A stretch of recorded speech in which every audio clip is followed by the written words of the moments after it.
महिमा उल्लेख दर्शक बंधु आपण मानक बहुत बहुत अभिनंदन।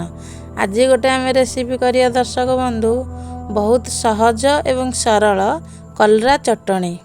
देखंतु मु तापाई 4-5टा कलरा नहीं जाइए, गोटे आलू नहीं आ पियाज रसुण कंचा लंका बेसर एतिक आम रेसिपीटा करवा। देखंतु ये कलरा ग्रीन थिबा दरकार, येलो कलर हो जाइए से कलरा चटणी कले टेस्ट ही लागेनी। आपण मैंने चाहिए आलू दे पारे बा न दे पारे, जो मैंने डायबिटिक पेसेंट आलू देवेनि सेमती करें। सब पियाज रसुण देखते एमती सब छोट छोट कर काटी नहीं, जमी आलू चटणी हुए सेमिति ही आम कलरा चटणीटा बनैबा। एबे आम कौन करवा, कलरा को सिझेबा को नबा।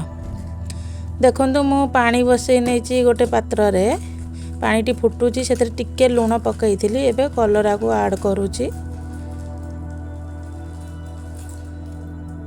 आलूटी पकईदबा, ताकू 5-10 मिनिट कभर कर नबा। प्रेसर जमा भी सिझेबेनी, कलरा चटणी सिझीगले बेसी टेस्ट आसबनी। एबे चकटी नौची देखंतु बहुत सहज एवं बहुत शीघ्र सिझीगला कलराटी। आउ ताकू एबे मु फुटण देबी। ये रेसिपीटी भी बहुत सहज रे हुए। देखंतु मु पियाज तेल तापाई अल्प किछि नहीं, पियाज पकाउछि एबे ताको भाजी नेबी। चटणीटी आमर हबो एबे।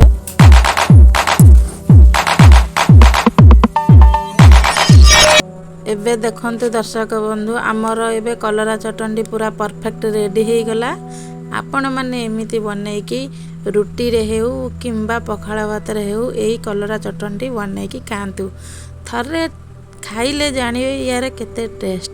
भल लगिले लाइक करिवे, शेयर करिवे। रहुची नेक्स्ट एपिसोड रे देखावा। महिमा उल्लेख।